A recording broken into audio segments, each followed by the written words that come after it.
Chapter 1. The Petal in the Murderer's Mouth. It was the last luncheon before the frost set in, a gathering of autumnal glamour at the country estate of Lady Eugenia Hargrave, whose penchant for artifice extended to both her guests and her gardens.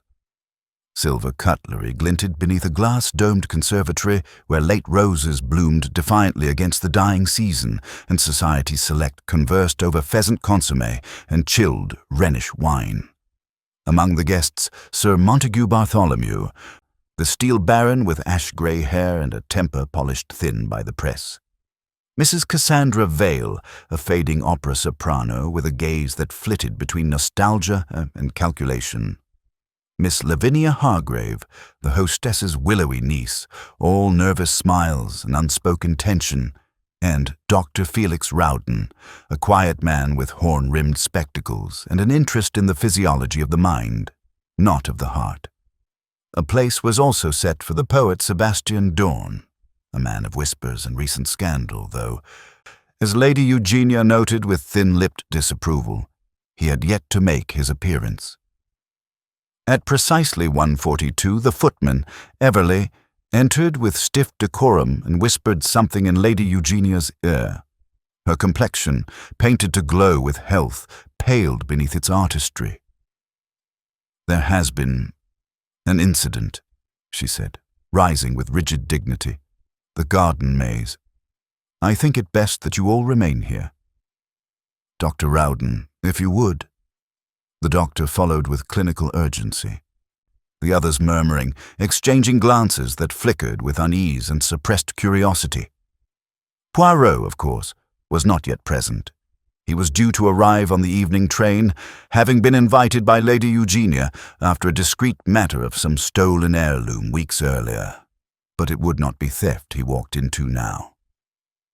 10 minutes passed, then 20, and then the scream, sharp, brief, and unmistakably human. By the time the guests were permitted to step beyond the glass doors of the conservatory, the lawn was already a tableau of contradiction. The hedges of the maze curled in neat submission, and within its center, clearing beside a stone fountain, now still, the body of Sebastian Dorn lay awkwardly reclined, like a figure in one of his own sonnets. His mouth was slightly parted, as if about to speak, but there would be no poetry now. Only a single white camellia, pure, unfurling, was placed delicately upon his tongue. It was this detail that turned mere death into mystery. The constable from Brackmere arrived quickly. Constable Durley, a broad-shouldered man with an instinctive mistrust of beauty and silence, examined the scene with the blunt suspicion of a man who'd seen too many quarrels end in blood, too many accidents that weren't. But the camellia stumped him. "No dirt on the shoes," he muttered.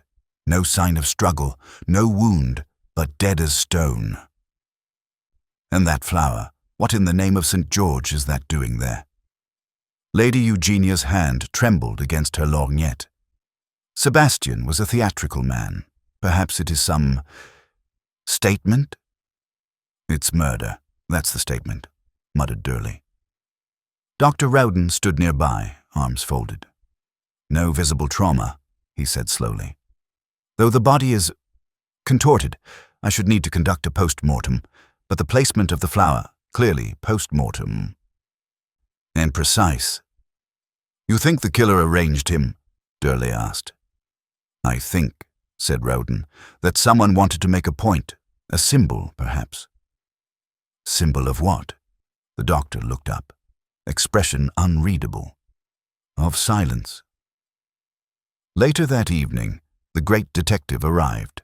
Hercule Poirot descended from the motor car, with his usual blend of order and elegance, not a speck of dust upon his fine charcoal coat. He carried no luggage, only a small leather valise and the unmistakable presence of someone who had arrived not merely to visit, but to unravel. Lady Eugenia met him in the vestibule, her face taut beneath its powder. "Monsieur Poirot, I fear the matter I invited you for has become rather more complicated." Poirot inclined his head. "Madame, when matters are simple, They rarely require the intervention of Hercule Poirot. She led him through the drawing room to the conservatory. Now eerily quiet, its roses drooping in the cold dusk. The other guests had retired early, at Poirot's request, but he had insisted on first seeing the scene before the light faded. Constable Durley was waiting by the garden maze. He gave a curt nod to Poirot. "Strangest thing I've seen in 15 years. We haven't moved the body. You'll want to see it as it was." "I will indeed." Poirot stepped into the maze with measured grace, each footfall deliberate, as though already piecing together a choreography only he could see. The hedges pressed in around him like green walls of intent. When he emerged into the center, his gaze moved not to the corpse first, but to the surroundings. A smear of mud not far from the fountain, a faint indentation in the grass where someone may have crouched, a torn thread, dark blue, caught in a thorn, and then, finally, the body. He studied the camellia. Pure white, unbruised, as though placed with reverence. Poirot's brow furrowed. He reached gently toward the edge of Sebastian Daugne's collar, brushing it back slightly. "A bruise," he said softly. "On the throat. Hidden. But there." Durley frowned. "Strangled. Smothered, perhaps, or pressure applied. Just enough." Poirot stepped back, his eyes glittering. "This was not only murder," he murmured. "It was art. And when murder is made into art, it is never the work of impulse." He turned, eyes sharp as razors. "It is the work of obsession." And with that, the case began. Chapter 2. Shadows beneath the camellia. Rain fell lightly that evening, soft as breath upon the windows of the Hargrave estate. Within the drawing room, lamplight shimmered off cut crystal and polished mahogany. Poirot stood before the fire, arms folded neatly behind his back, as Lady Eugenia recounted the day's events in a voice brittle with restraint. "The luncheon was to be an act of reconciliation," she said. Her hands laced together so tightly the knuckles paled. Sebastian had been absent from the family circle for nearly a year. There were matters of money, you understand, and words spoken that ought never to have left anyone's lips. Poirot inclined his head slightly. He was to return then, to live here once more. She hesitated. To visit, to make amends, perhaps. I had hoped, but now it seems the past refuses to be forgotten. And the others? Poirot asked gently. How did they receive Monsieur Daune? She stiffened. He inspired many emotions in many people. Admiration, envy, longing. He was a poet, monsieur. And poets are dangerous creatures, especially to those who cannot decipher their riddles. Poirot's gaze moved from her pale features to the portrait above the mantelpiece. A young Lavinia Hargrave in oil, seated beside Sebastian, both frozen in a time when neither understood what it meant to lose control. Were they close? He asked softly. Mademoiselle Lavinia and the deceased? Lady Eugenia did not meet his eye. They were cousins, childhood companions. Lavinia is delicate. She has suffered a great many disappointments. Poirot did not press the subject, but tucked the comment away as one files a loose thread back into its place in the weave. Later, Poirot moved with quiet grace through the guest wing. The estate, grand though it appeared, had a curious hush about it. Rooms that had not been opened in years, staircases that creaked too easily, and mirrors that reflected more than just appearances. Miss Lavinia Hargrave was found in the solarium, wrapped in a shawl, her long fingers tracing patterns in the condensation of the window. Her eyes, pale and restless, turned toward Poirot as he entered. "You've come to find out who did it," she said. It was not a question. "Oui, mademoiselle," he replied gently. "It is my profession." She gave a hollow smile. "You'll find nothing. No one truly hated him, and yet none of us loved him either. That's how Sebastian operated. He created dependencies, then vanished. You knew him well? She hesitated. Well enough to see how dangerous he could be. He was a beautiful man. He understood people's secrets and used them to make them feel seen. Do you understand what I mean? Poirot nodded slowly. And to be seen, truly seen, is a very frightening thing. Her eyes brimmed. He didn't deserve to die, Monsieur Poirot. But he was not innocent. Poirot regarded her for a long moment. Tell me, mademoiselle, did Sebastian ever leave tokens for people? Messages? Symbols? She inhaled sharply. You mean the camellia? Poirot nodded. Yes, she whispered. Once, years ago, he left one on my piano. After I told him a secret I had never spoken aloud. He left it there like a promise, or a warning. Poirot's brows furrowed. And now he has died with one placed in his mouth. Lavinia turned toward the dark garden beyond the glass. Maybe he finally found something he couldn't manipulate. Something purer than himself. Poirot returned to the sitting room, where the constable was puzzling over a half-page of scribbled poetry found in the deceased's coat pocket. It read, "The blade is not the death of me. It is the word left unsaid. I write with petals pressed between the lips of love long dead." Durley scowled. What do you make of this, then? Damned nonsense, if you ask me.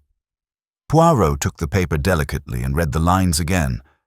Non, mon ami, he murmured. This is not nonsense. It is confession. Confession to what? Poirot tapped the word petals. A message. Not to the world, but to someone specific. A woman, perhaps, or someone he wronged. It is theatrical, yes, but perhaps so was the murder. Durley crossed his arms. You think it's someone close? Poirot didn't answer. Instead, he walked to the glass doors and opened them slightly, letting the damp air drift in. The garden was cloaked in mist now, the hedges of the maze lost in a shroud of breath and shadow. I think, he said at last, that this murder was planned long before this day, that someone knew exactly what Sebastian Dorn feared, and that they turned it into poetry. The next morning brought the arrival of two more pieces in the puzzle. First was Sir Montague Bartholomew, who presented himself in the breakfast room with the air of a man who had endured a particularly offensive night of dreams. He barely acknowledged Poirot, preferring instead to take his eggs standing up. Barbaric business, he muttered. Theatrical murders and detectives sniffing about. What this house needs is discipline. Poirot studied him without blinking. You knew Monsieur Dorn well. Bartholomew snorted. Enough to know he was a parasite. Lived off women and sentiment. Did he live off your sentiment, perhaps? The man's eyes narrowed. Are you accusing me of something? Non, monsieur, merely observing your tone. Bartholomew set down his fork with too much force. He seduced my wife 15 years ago, wrote poems about her toes, if you can believe it. But no, I didn't kill him. I only wish I had the chance to tell him he was a fraud. And with that, he marched out, his coat flaring like a curtain on a windy stage. Poirot lingered by the fireplace, watching the flames curl and uncurl with elegant timing. Every person in this house had a reason to loathe Sebastian Dorn. But loathing alone did not place a camellia in a dead man's mouth. For that, one needed something more. Obsession, artistry, or guilt. And Poirot, who had seen all three in the most refined murderers in Europe, began to suspect he would find all three within these very walls. He looked to the clock, then toward the door. It was time to begin the interviews. Chapter 3. The gathering in the drawing room. The morning unfolded with a slow, expectant tension, like the hush before a curtain rises. Grey light filtered through tall mullioned windows, and the ancestral portraits along the drawing-room walls seemed to observe the living with cool detachment. Hercule Poirot had requested that all remaining guests and household members gather together, and by 10 o'clock the drawing-room had filled, though not with ease. Lady Eugenia sat at the head of the long room, still cloaked in mourning black, though the folds of her silk gown were immaculate. Her fingers tightened around the stem of a porcelain teacup, but her expression betrayed nothing.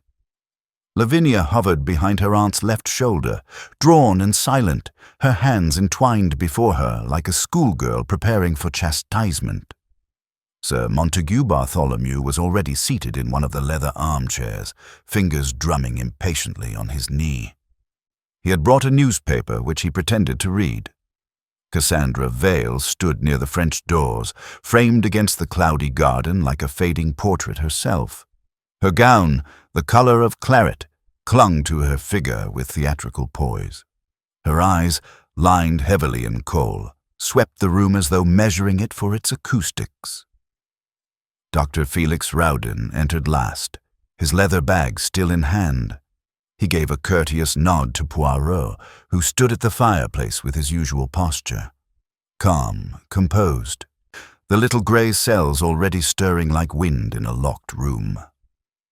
"I thank you all for joining me," Poirot began, his voice mild but precise. "I am aware, mes amis, that we are all shaken by the death of Monsieur D'Aulnay.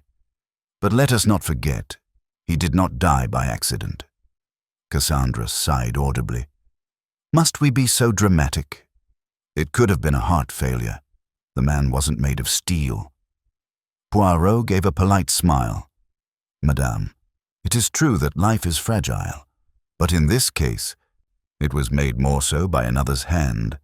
The placement of the flower alone speaks to intention, an artistic one." Bartholomew scoffed. "Artistic, is it? I call it perverse." Lavinia flinched. Poirot gestured to the chairs arranged near the fire. "Please, sit. Let us speak openly. It is not yet an interrogation, no. It is merely a conversation, and I find, in conversations, people say more than they intend." They seated themselves reluctantly. Poirot began to walk slowly, his hands folded neatly. "Let us start simply. Last anyone saw of Monsieur D'Aulnay, he had been expected for luncheon, but he never arrived. What time did any of you last speak to him?" "I didn't," Bartholomew snapped. "Didn't want to. The man made my skin crawl." Cassandra smiled thinly. "I saw him just before lunch, briefly, in the East Corridor. He said something rather cryptic. Some truths rot slower than others." "And how did you respond?" Poirot asked. "I told him he was being tiresome," she said, sipping her tea. "Though perhaps I should have asked if he'd been poisoned by one of his own metaphors."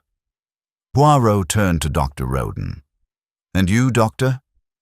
"I hadn't seen him since the evening prior," Whodunit replied calmly. "We had a discussion about an old psychological case he was writing a poem about. He was very interested in repression, secrets buried beneath calm exteriors.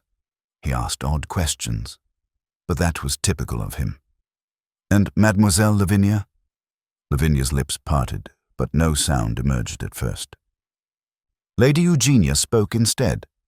"Lavinia was with me most of the morning. She was helping with the table settings."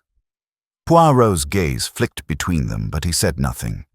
"And during the luncheon," he continued, "who remained at the table after Monsieur D'Aulnay's absence was noted?" There was silence for a moment.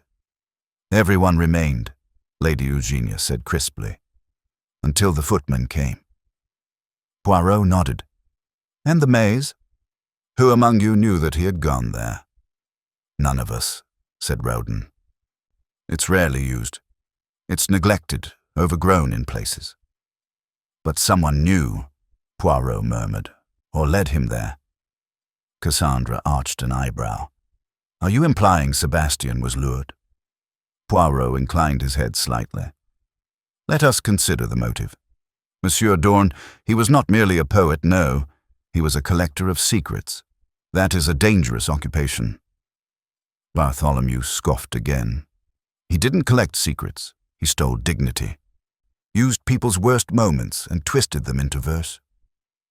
"Did he use yours, perhaps?" Poirot asked softly. Bartholomew's eyes flashed. He tried. Years ago. He showed me a draft of a poem.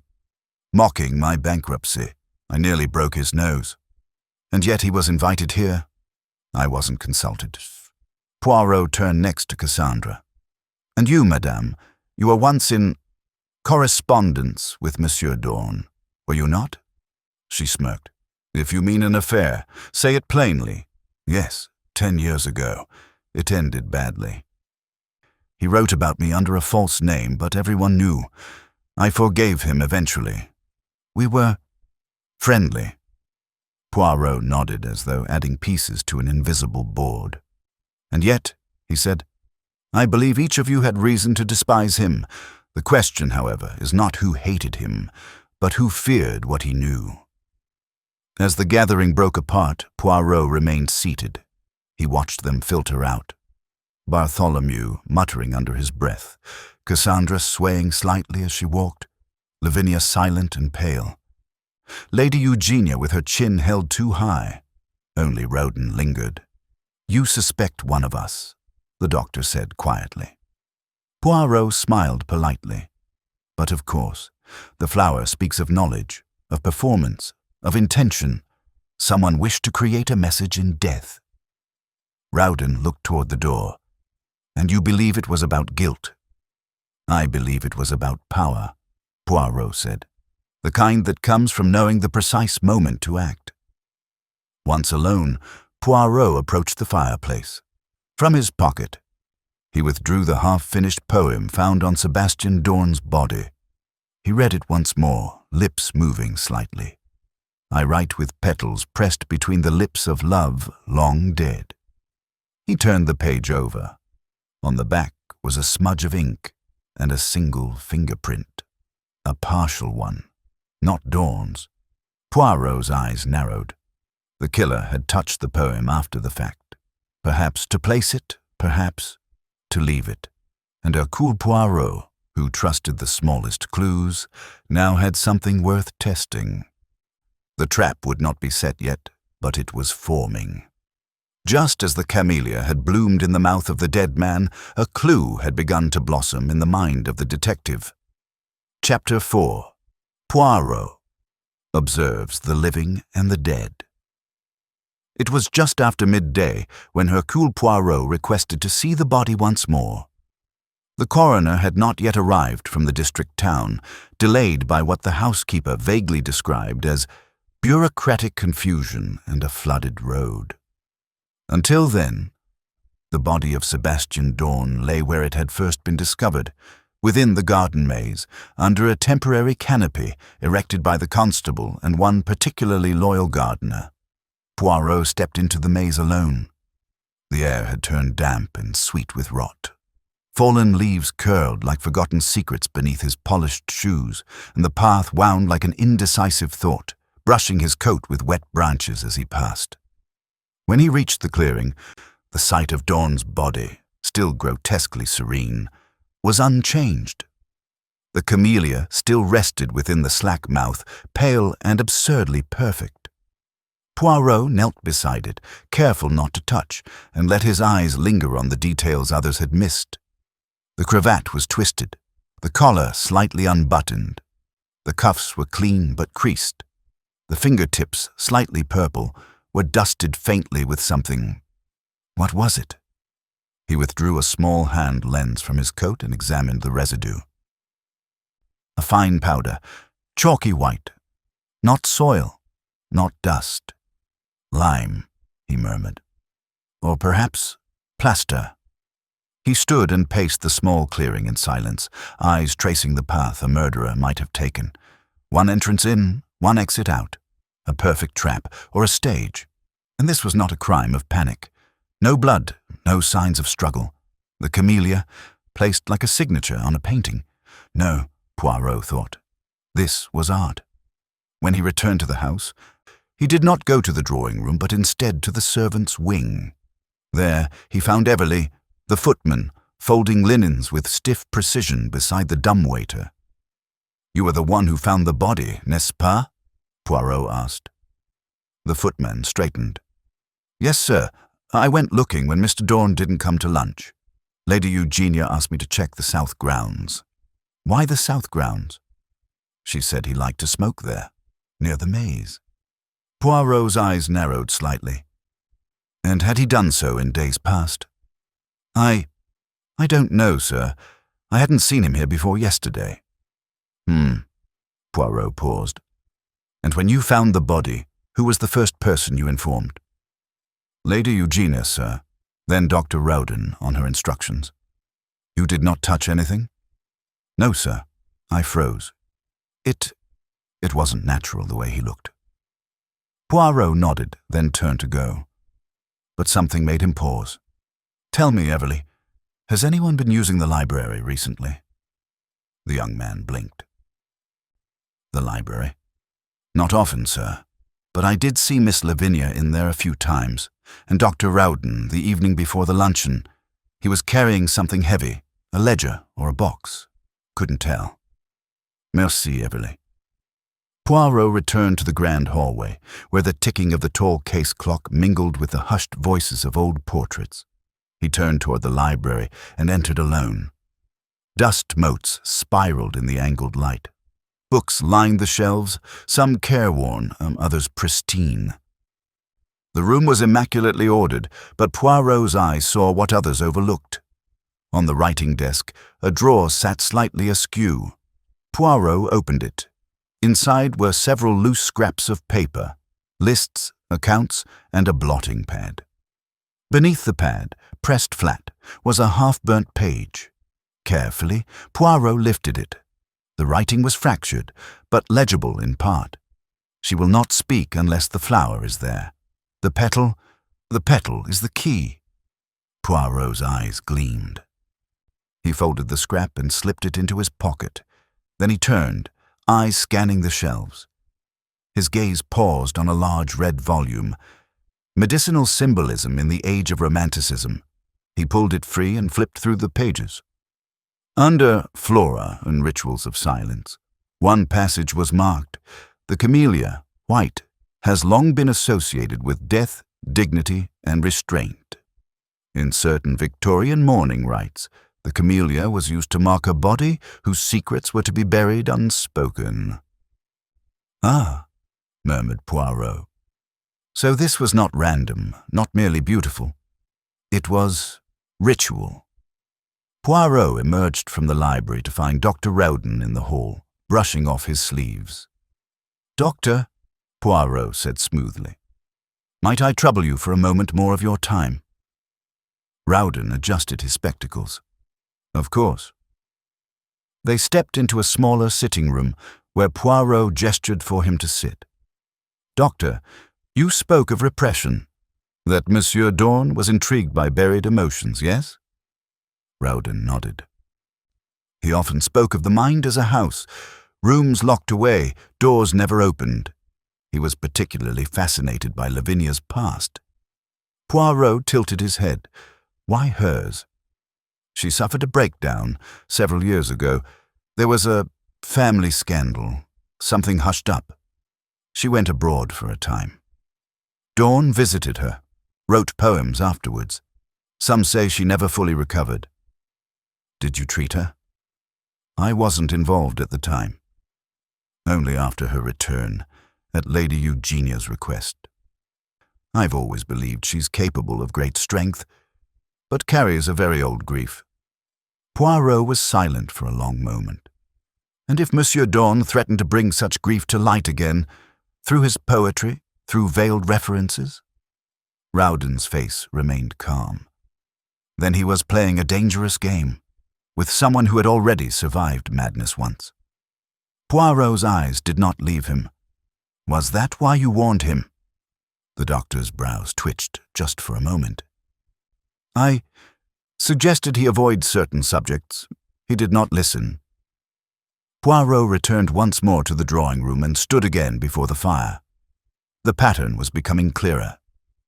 A man obsessed with secrets, a camellia used not only as a poetic flourish, but as a coded message from the killer. One that spoke not just to the victim, but to someone else entirely.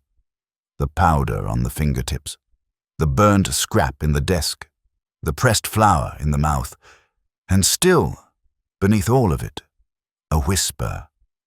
Lavinia. But Poirot did not yet act, not until he had studied the eyes of one final witness. Tomorrow he would request a private conversation with Lady Eugenia Hargrave, because some secrets are not just hidden, some are enforced, with silence and with flowers. Chapter 5. The Quiet Masks of Lady Eugenia. The sky outside the Hargrave estate was a dull wash of grey as Poirot entered Lady Eugenia's private drawing-room, an austere chamber smelling faintly of lavender and camphor. The tall windows were half-draped in ivory lace, and the fireplace glowed softly, though no one sat close enough to warm themselves. Lady Eugenia sat upright in a high-backed chair, her posture impossibly correct. A small silver bell rested near her gloved fingers, as though summoning control itself. "I understand you wish to speak with me privately, Monsieur Poirot," she said, not looking up from the embroidery frame resting on her lap. Poirot inclined his head with gentle reverence. "Indeed, Madame, I assure you, it is not suspicion, but clarity I seek. In such matters as murder, every truth, however painful, guides the path toward justice." She set down the embroidery without comment. The needle gleamed faintly in the firelight. "Truth," she repeated. "That is a heavy thing to ask of a household such as this, Monsieur Poirot. We have not trafficked in it for some years." Poirot's expression did not shift. "And yet, it is here, beneath the tapestries, in the silences, in the expressions of those who say too little."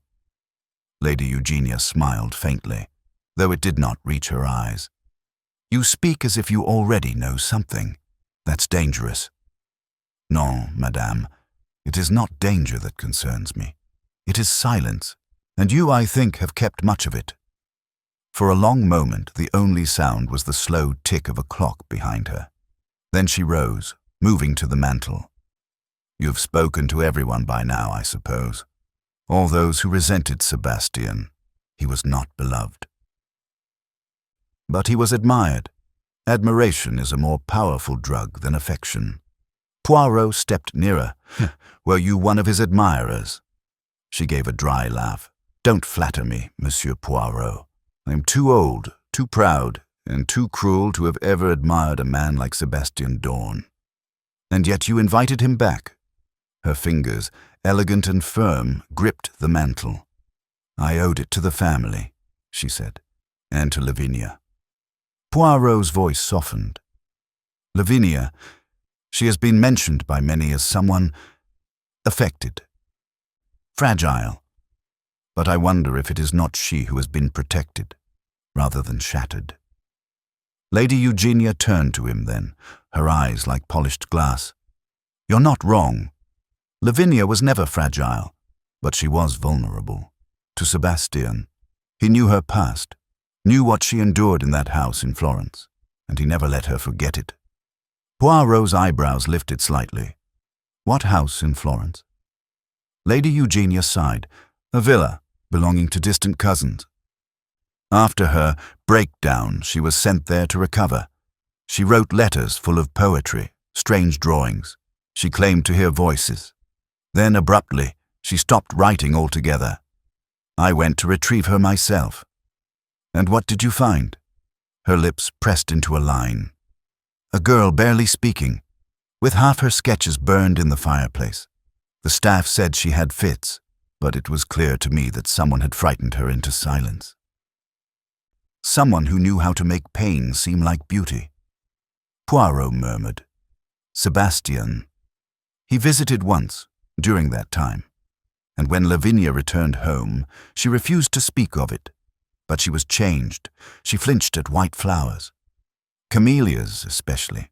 That's why they were banned from the house for years." Poirot took a small step forward. Yet one appeared, placed in his mouth. Lady Eugenia didn't flinch. "It was a message," she said. "Not for the world, for Lavinia. Or perhaps from her." Poirot studied her closely. "Do you believe your niece capable of such a thing?" "No," Lady Eugenia said firmly. "But I believe she could have driven someone else to it, or watched, perhaps, in silence. Guilt doesn't always come from the deed itself. Sometimes it's born from what we endure, without protest." After their conversation, Poirot returned to his own quarters and opened his notebook. The pieces were scattered, but they no longer floated aimlessly. A shape was forming. He wrote, "Camellia, symbol of silenced truth, powder, possibly plaster, statue, restoration, poem fragment, deliberate, left post-mortem, library, burnt paper, message to a woman, past trauma, Florence incident." All knew of Dawn's power to expose, but who feared him most? He paused, tapping the page. There were still too many possibilities. Cassandra, jealous and jaded. Bartholomew, embittered and prideful. Whodunit, the rational man who spoke of repression with uncanny comfort. But Lady Eugenia. She had built a fortress of silence. She had drawn a line between Lavinia's past and the present. Perhaps she thought it mercy, and perhaps mercy sometimes wore gloves. Poirot descended the east staircase and made his way to the garden once more, this time not to the maze, but to the greenhouse at the rear of the estate. Inside, the air was warm and fragrant. A young woman in a green smock was tending to a bed of calla lilies. She straightened as he entered. One of the housemaids. "You tend the flowers?" Poirot asked gently. "Yes, sir. I've been working here since summer." "Were you the one who pruned the camellias?" She looked surprised. "No, sir. We haven't touched the camellias in weeks. Lady Eugenia said they were to be avoided. They remind Miss Lavinia of bad times." Poirot gave a soft nod. And yet one was fresh yesterday.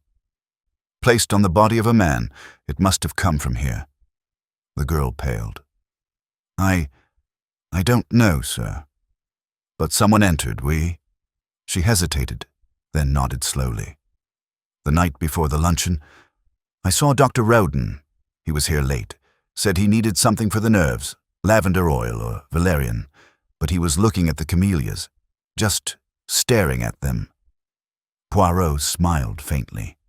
"Merci, mademoiselle. That is most helpful." As evening crept in, Poirot returned to the drawing room, where a chessboard had been laid out, half played. He sat across from the empty chair, studying the pieces. The queen had been sacrificed. The knight was out of position, the king surrounded. And suddenly, the metaphor struck him with clarity. This murder was not born of impulse. It was a move made in full knowledge of what had come before and what would come after. A secret buried in time, unearthed in symbolism. Someone in this house had rewritten a chapter they could not forget. And tomorrow, Poirot would begin the interviews. One by one, he would open the doors to each locked room in their minds, until the petal finally fell from the killer's lips. Chapter 6. The Veins of Guilt. The following morning dawned cold and pale, casting long shadows across the Hargrave estate. In the dining room, breakfast was served, though little of it was eaten. Butter cooled on toast, tea steamed untouched, and silence thickened in the air like unspoken accusation. Poirot, impeccably dressed in a dove-grey suit, entered with calm precision and offered quiet greetings to each member of the household. Lady Eugenia sat primly at the head of the table, gloves on, though she ate nothing. Cassandra Vale sipped at her coffee with lips just barely painted, her eyes hidden behind dark-tinted glasses. Bartholomew, grumbling and impatient, tapped at a soft-boiled egg without interest. Dr. Whodunit read the Morning Post with deliberate slowness. Lavinia was not present. Poirot noted it all with the ease of a man who had already drawn the map and now merely needed to label the terrain. "Good morning, mes amis," he said with a faint smile. "Today, I shall be conducting private interviews. I thank you for your cooperation. It is, as always, a delicate matter, made more delicate by the intelligence of those involved. Bartholomew groaned. Can we not skip the theatre and go straight to the point? Whoever did it, just say so. Cassandra stirred her spoon in her tea. That would rather spoil the suspense, Montague. Poirot's gaze lingered on her a moment longer than necessary. No, Monsieur Bartholomew, Poirot said gently. Truth cannot be rushed. It must emerge on its own terms. The first to be summoned was Cassandra Vale. She met Poirot in the smaller study, where the scent of beeswax and aged vellum hung in the air. She reclined with feline poise, one leg elegantly crossed, a single pearl gleaming at her throat. Well, she said, voice low. I suppose you want to know why I didn't kill Sebastian Dorn? Poirot raised an eyebrow. On the contrary, madame, I want to understand why you might have loved him. Cassandra laughed, a dry, brittle sound. He was unlovable. That was his charm. You thought you were the one who could melt the frost, but he was only ever a mirror, Monsieur Poirot. He reflected your secrets back at you, slightly distorted, and called it art. Poirot leaned forward slightly. And your secret, madame, was it painful? Cassandra's jaw tightened. When he wrote about me, it wasn't the affair that hurt. It was how truthful he was. He wrote things I didn't even know about myself. That's the part I resented. Poirot gave a small nod. And yet you forgave him. I had to, she replied. I couldn't live with that kind of hatred in me. It would have destroyed what was left. Poirot studied her carefully. But hatred is not always loud, madame. Sometimes it whispers. Sometimes it waits. Cassandra leaned forward now, eyes narrowed. Are you accusing me? No, I am only observing, and I observe that your grief, if it exists, is not for the man who died, but for the woman he once made you feel you were. She stood abruptly. I don't mourn him, Poirot, but I didn't kill him either. I might have wanted to once, but wanting isn't doing. Poirot bowed politely as she departed. Merci, madame. That is often true, and sometimes it is not. Next came Bartholomew. He stomped into the study with the weight of 10 grudges in his step. Make it quick, Poirot. I've no patience for your games. Poirot gestured to the chair. Please sit. I'll stand. As you wish. Poirot folded his hands neatly. You were humiliated by Sebastian Dorn, were you not? Publicly? Bartholomew's face darkened. He printed a poem in one of those thin-witted journals, about a lion with no teeth. Everyone knew it was me. And you never confronted him? I did. I told him I'd break every finger he wrote with. He only smiled and said, Ah, but pain makes the pen sing. A cruel phrase, Poirot mused. Cruel man. Poirot tilted his head. Yet you chose not to leave when you learned he was attending. I tried. Eugenia begged me to stay for Lavinia's sake. You care for her. Bartholomew looked away. She's the only one in that house with a soul left. And you feared what Dorn might do to her? Bartholomew's mouth tightened. He ruined every woman who trusted him. Lavinia was different, pure, but he knew things about her, things that weren't his to use, and that terrified me. Poirot's voice softened. Then why not stop him? Bartholomew didn't respond for a long time. I'm not a killer, he muttered, but I'd be lying if I said I wouldn't have turned a blind eye if someone else did it. Poirot nodded slowly. Merci, monsieur. Your honesty is instructive. Dr. Whodunit arrived next, as crisp as ever, his glasses gleaming, his hands folded neatly. I trust this will be quick, he said. Poirot offered no such promise. Doctor, you've studied repression, yes? I've treated it. Studying is merely the surface. And what of induced repression? Secrets intentionally buried by others? Whodunit hesitated. That's closer to trauma. And if a man like Dorn was known to unearth such traumas for the sake of his writing, what then? Rowden gave a measured shrug.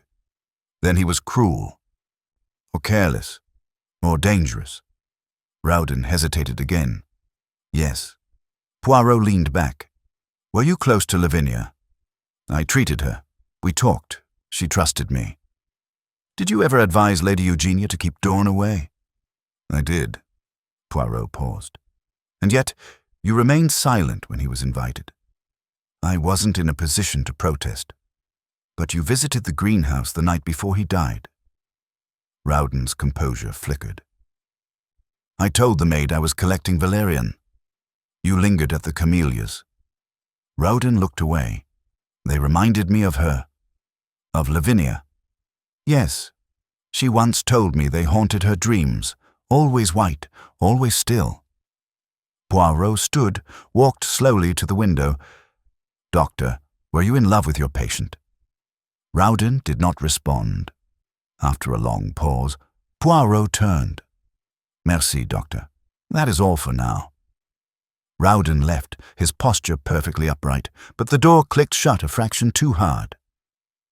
The afternoon waned, and Poirot made notes in his chair by the fire. Cassandra, pain masked as detachment. Bartholomew, rage muted by helplessness. Rowden, professional mask worn too tightly, and behind it all, Lavinia, absent, still, silent, a shadow at the center of the storm. Tomorrow Poirot would speak to her, but first he would set the board for the final psychological gambit. He would plant one idea, true or false, to see who tried to uproot it. For the guilty, as always, cannot resist the compulsion to protect what they've buried. Chapter 7. A Whisper in the Garden. The next morning broke under a curtain of soft rain, tracing crooked veins across the glass panes of the Hargrave estate. The house, as though aware of Poirot's deepening presence, seemed to retreat into itself. Floorboards less inclined to creak, servants quieter in their movements, and the guests, if they could still be called such, increasingly confined to their corners like chess pieces waiting to be moved. Poirot had risen early, as was his habit, impeccably groomed and contemplative. Instead of heading to the drawing-room, he made his way through the rear corridor and out to the covered terrace overlooking the garden. From there, he could observe the maze, the site of the crime, as well as the greenhouse, its windows fogged with humidity and disuse. Behind him, the French doors opened with a subtle groan. It was Lavinia. She stood wrapped in a light shawl, her dark hair unpinned and cascading like ink down her shoulders. Her eyes were rimmed with sleeplessness, but her voice, when it came, was steady. "You've spoken to them all now."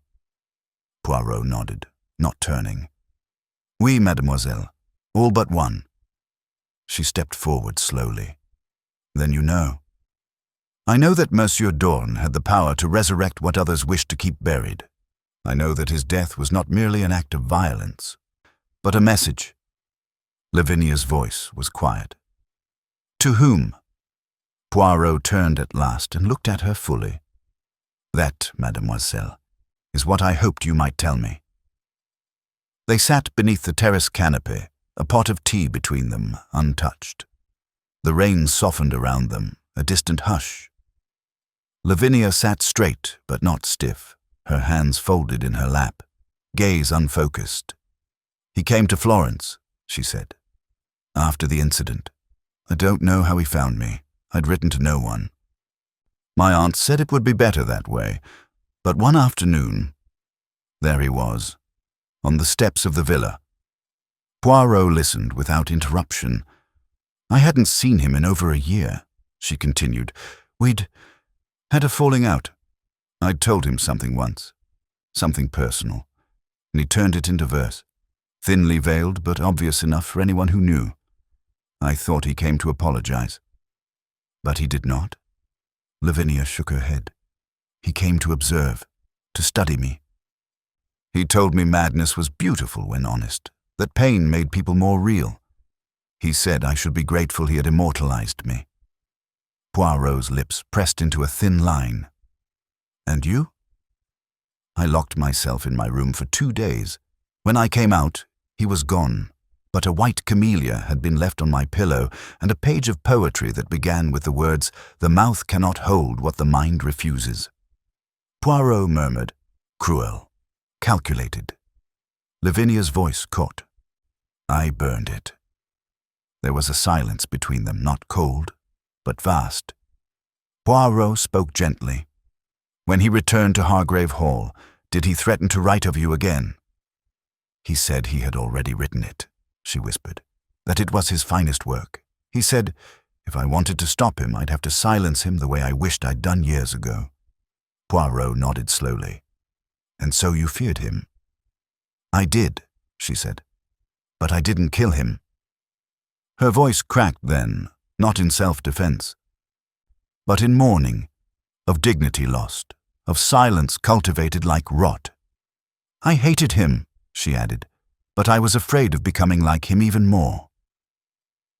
Poirot studied her eyes and saw the truth of that. Later that morning, Poirot returned to the drawing-room, where Lady Eugenia and Bartholomew were seated in taut silence. Cassandra arrived moments later, her expression unreadable. Whodunit followed, his hair damp from a walk in the rain, though he claimed he'd simply needed air. Poirot stood at the fireplace, his hands behind his back. "I must ask you all to indulge me," he said. "There has been a development." He paused, letting the tension rise. "I received word this morning that a page of Sebastian Dorn's latest manuscript has been discovered. Not by me, but by the post. Mailed anonymously to a critic in London." Every eye in the room narrowed. Poirot continued, calm and measured. "The page is dated just 1 day before his death. It references someone by name, a name very close to this house." Bartholomew's grip on the armrest tightened. "Curiously," Poirot went on, "the page includes a phrase, 'The camellia remembers.'" Cassandra tilted her head, something flickering in her gaze. "And the poem," Poirot added softly, "was titled 'The Mouth and the Maze.'" A silence dropped like a curtain. Poirot allowed it to settle. Then, with a slight bow, he excused himself and left the room. Down the hall, behind a half-open door, Poirot waited. 1 minute, 2. Footsteps, swift, hushed. He pressed himself into the shadow as Dr. Whodunit moved past, coat draped over his arm, something clutched in his hand. He was heading toward the library. Poirot followed silently, keeping to the edge of the corridor. Through the crack in the library door, he watched. Whodunit knelt by the hearth, lifted a small bundle from his coat. Paper, folded. He reached for the poker. Poirot stepped forward then, opening the door with a theatrical flourish. "Doctor," Whodunit froze. Poirot crossed the room. "May I see what you intend to destroy?" Whodunit stood slowly, the papers still in hand. "They're nothing. Notes from a patient. But not your patient, I suspect," Poirot said gently. "Sebastian Dorn." Whodunit didn't reply. Poirot reached for the papers. Whodunit let him take them. He unfolded them, scribbled lines, heavily redacted, but unmistakable. Dorn's handwriting. They were drafts, verses. Fragmented truths dressed as metaphor, and at the bottom of one, a name, Felix Whodunit. "Why?" Poirot asked softly. Whodunit turned toward the rain-glossed window.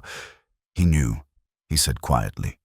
"He'd guessed about Florence, about what I saw there, about what I felt, about Lavinia. He said he'd write it all, make it beautiful, that no one would care if it was real, only if it was poetic." He turned, eyes dark. He was going to destroy her again, and this time I couldn't bear it. Poirot folded the papers carefully. "And so you placed the camellia?" Whodunit nodded. "To return what he had given, to make it a silence he could not escape." Poirot said nothing. Not yet. The true confrontation would come soon, But in that quiet moment, he felt the weight of the crime settle into place. Poetry turned to justice, and silence given its due voice. Tomorrow, he would gather them all and let the final act begin. Chapter 8. The Second Silence. The morning fog clung thick and low across the estate as though the earth itself was reluctant to show its face. Inside Hargrave Hall, the walls seemed to tighten around its inhabitants. Breakfast was served but barely touched. Conversations occurred in brittle fragments, hollow of substance and weighed by apprehension. Poirot, having kept mostly to himself since the encounter in the library, now re-emerged, not as a guest, not as an observer, but as a presence. The shift was subtle but undeniable. His footsteps down the main corridor were no longer casual, and the glances cast in his direction carried an unspoken urgency. The message had been planted. Now he waited to see who would dig it up. It was just before 10 when the second scream came, sharp, high, and female. It echoed from the east corridor like a cry torn from some hidden part of the house. Poirot was already on his feet by the time the others emerged from their rooms or drifted from their chairs. Lady Eugenia, pale but composed, appeared at the top of the staircase. Cassandra, with her dressing gown barely tied, clutched the banister with wide eyes. Bartholomew stormed into the hall like a man chasing thunder. And Lavinia was nowhere to be seen. Poirot was the first to arrive at the source. A guest room, one of the smaller chambers. The door was ajar. Inside, a housemaid, young, red-cheeked, trembling, stood backed against the far wall, eyes fixed on the bed. Poirot stepped in. His eyes swept the room. There, lying stiffly atop the sheets, was the body of Dr. Felix Whodunit. His glasses were askew, his mouth slightly open, and in his palm, gripped not loosely but clenched, was a crushed white camellia. Constable Durley arrived half an hour later, rain slicked across his coat, his boots heavy with mud. He took one look at Whodunit's body and let out a low curse. "Poison?" he asked. Poirot was already examining the teacup on the side table. A faint, sickly sweet odor lingered in the air. "Something ingested," Poirot said quietly. "I believe it will prove to be Digitalis. A quick but poetic choice." Durley narrowed his eyes. "You saying this is suicide?" Poirot straightened. "I'm saying it was staged to look like one." Durley blinked. "Then we've a second murder?" Poirot's face was unreadable. "Not necessarily. Whodunit may well have taken his own life, but whether it was by despair or by arrangement, that remains to be seen." In the drawing room, the atmosphere was colder than ever. Poirot stood before the hearth, but this time the fire was dead. The others, Lady Eugenia, Cassandra, Bartholomew, and Lavinia, were seated as they had been before, but there was no pretense of civility now. No one spoke, no one poured tea. They waited, all of them, for Poirot to begin. He did not pace, as some might. He did not bark or accuse. Instead, he addressed them as one might speak to a group of children who had all broken the same precious vase. "Dr. Whodunit is dead," he said simply. The words struck like a chisel in ice. Lady Eugenia's hand rose to her mouth, slow and trembling. Cassandra let out a hissed breath. Bartholomew leaned back with a violent creak of his chair. Lavinia stared straight ahead, unblinking. Poirot continued. "He died by poison. Whether his hand delivered it, or someone else's, is not yet certain. But I suspect he believed, rightly or wrongly, that I was preparing to expose him." Cassandra spoke first, her voice sharp. "Was he the killer?" Poirot didn't answer at once. He believed so, or rather, he believed he had become one. Whether he was right in that belief, we shall discuss soon. Bartholomew gave a bitter laugh. "Another death. How many more before you reveal what you already know?" Poirot turned toward him. "What I know, monsieur, is not yet complete. A puzzle is not solved until the final piece is placed, not merely assumed." He walked slowly to the window. "But Whodunit's death has shifted the board. It reveals more than his guilt or innocence. It reveals motive." Lady Eugenia spoke at last. "What motive?" Poirot turned. "Guilt, of course. But also fear, not of punishment, but of exposure. Dr. Whodunit had knowledge of what happened in Florence, perhaps more knowledge than he should have." He looked at Lavinia now. Her gaze had dropped to her lap. "He believed he had protected you once, and in trying to protect you again, he may have taken a life. Perhaps even two." Lady Eugenia rose abruptly. "Enough. You are toying with my niece's grief. She has suffered enough." "No, madame," Poirot said quietly. "What she has suffered is silence, the kind that poisons slowly." That evening, Poirot sat alone in the library, the storm rising outside. The fire crackled low, and the pages he had recovered from Whodunit's coat lay on the desk before him. They were verses, incomplete, confessional, half poem, half journal. One line repeated, scrawled in variations. "The flower was hers. The silence was mine." Poirot leaned back, closing his eyes. Whodunit had written it not as a boast, but as a benediction. He believed that by removing Dorn, he had silenced the pain once and for all. But something didn't sit right.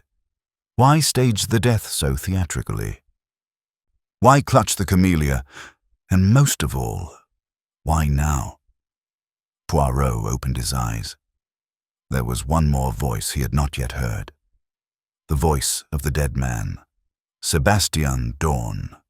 And tomorrow Poirot would return to the place of his death, not to look at the body, but at the setting, the garden, the maze, because in a play this carefully staged, the stage itself must speak, and the final act was waiting. Chapter 9. The Echoes in the Maze. The storm passed in the night, leaving the grounds of Hargrave Hall draped in dew and low mist. The hedges of the garden maze stood soaked and silent, each leaf glistening faintly in the pale morning light. The earth was softened by rain, footprints long faded, the ground reset as though it hoped to forget what it had held. But Hercule Poirot had not forgotten. Shortly after sunrise, he returned to the maze alone. There were no others awake, at least not visibly. The house slept behind its stone walls, wrapped in layers of guilt, denial, and decay. Poirot, however, moved with purpose. The clearing at the center, where Sebastian Dorn had met his final silence, lay ahead like a memory too carefully arranged. He stopped at the entrance. One way in, one way out. He retraced the path carefully. 37 paces in the first turn, then left. 21, then a right curve. He had memorized it already, not just as a route, but as a ritual. The maze was not merely a setting, it was a symbol. When Poirot reached the clearing, he did not move to the stone fountain where Dorn had been posed. Instead, he studied the surrounding perimeter. The hedges were thick, yes, but there were subtle gaps, unnatural ones. A few branches bore signs of being trimmed recently, not by the gardener, but hurriedly, deliberately. Poirot bent near one such spot. The soil beneath it was darker than the rest. Compressed. A footprint. No, a kneeling impression. Someone had waited here, hidden here, and watched. He turned slowly, walking back toward the center, where the memory of the body still lingered in the damp grass. A single camellia petal, half rotted, remained beneath the fountain's lip. He crouched low, picked it up with a handkerchief. The petal had a smear of red, not blood, but ink. Poirot returned to the house by 8, just as the rest of the household stirred. The tension had not broken since Whodunit's death. If anything, it had hardened, becoming something brittle. He found Lady Eugenia in the sun-room, a cup of untouched coffee before her. "Madame," he said gently, "I must request one final gathering. This evening, in the drawing-room." She looked at him with eyes hollowed by too many unspoken truths. "Will it be the last?" "It will be the beginning of the end," Poirot replied. That afternoon, Poirot prepared not by rereading witness statements or arranging clues on a board, but by returning to the library. He placed the petal with the ink stain on a sheet of paper and matched it to the journal he had found in Sebastian Dorn's coat. The ink was identical. He had not been handed a flower. He had written something while holding it, not only symbolic, but practical. He turned back to the journal. Each page was a labyrinth. Poetic metaphors, wandering lines, half-truths disguised as verse. But one stanza caught his attention. "I wrote my end before I lived it, the path designed before the fall. A camellia pressed to seal it, let silence speak for all." Poirot stared at the words, then stood. Sebastian Dorn had anticipated his death, or staged it, and if he had staged it, there was still a secret left unspoken. At precisely 6 o'clock that evening, the drawing-room once again held its fractured cast of suspects. Lady Eugenia was seated stiffly by the fire. Bartholomew paced near the window, smoking with more frustration than ceremony. Cassandra Vale, in a sharply cut navy gown, stood by the piano, fingers lightly trailing its edge. Lavinia sat nearest to Poirot, her posture coiled and uncertain. Poirot rose. "Mes amis," he said, "thank you for coming. This will not be a performance. There will be no crescendo, but there will be truth." He paused. No one spoke. "I returned to the maze today," he began, "to the scene of the first crime, and there I found a small petal, one stained not with blood, but ink." He held up the handkerchief with a curled fragment of camellia. "It was pressed, I believe, between the fingers of Sebastian Dorn as he wrote, meaning he was alive when he held it. The camellia was not placed after death. It was part of his message." He turned slowly. "I believe Sebastian Dorn knew he was going to die, and perhaps he orchestrated it." Murmurs stirred. Poirot continued. "He sent a poem to a critic before his death. He alluded to a final performance. He provoked several of you during his stay. He threatened exposure, and yet he seemed strangely calm. He wandered the grounds alone, entered the maze, waited, as if expecting someone to find him." Bartholomew frowned. "You're saying he committed suicide?" Poirot shook his head. "No, but I believe he offered himself to fate, knowing full well what that fate would be. He did not resist because he wanted his death to be part of his legacy." Poirot now turned to Lavinia. "And he wanted you to carry the weight of it." Lavinia flinched. "He left the camellia not as a symbol of guilt," Poirot said softly, "but of control. He knew you feared it. He wanted it to be the thing that tied you to his final act." Lady Eugenia stood suddenly. "Enough. You said you had answers, not more riddles."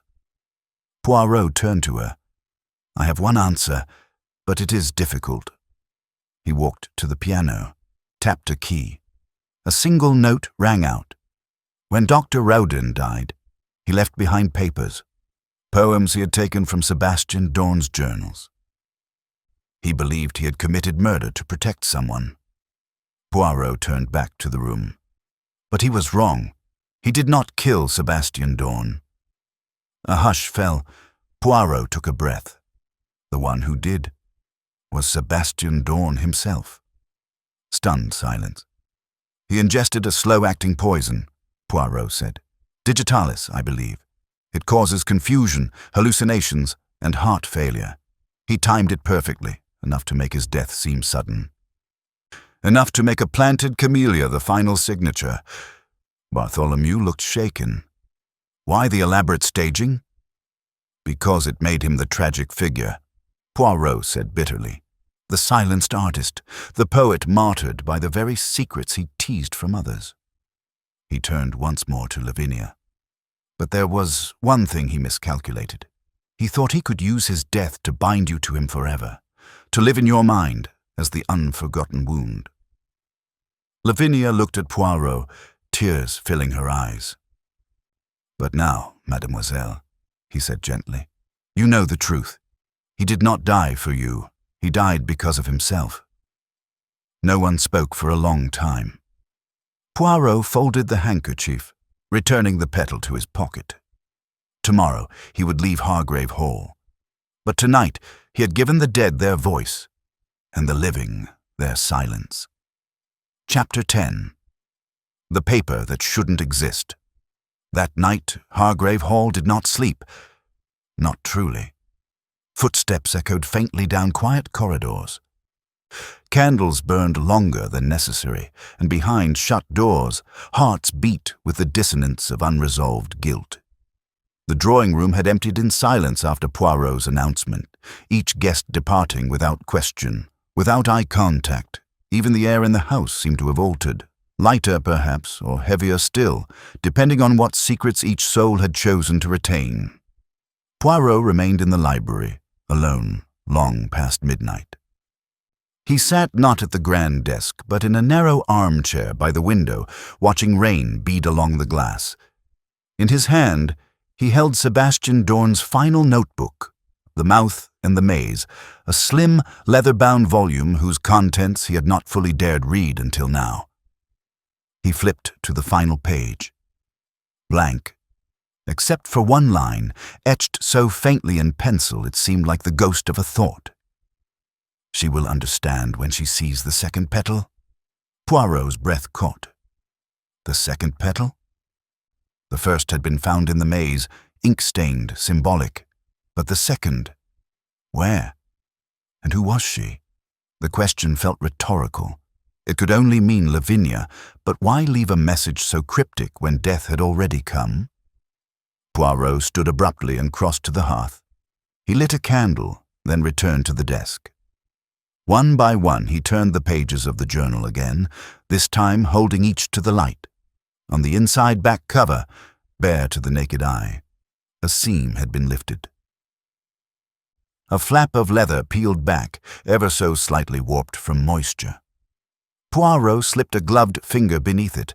There, pressed flat and still faintly fragrant, was a single white camellia petal.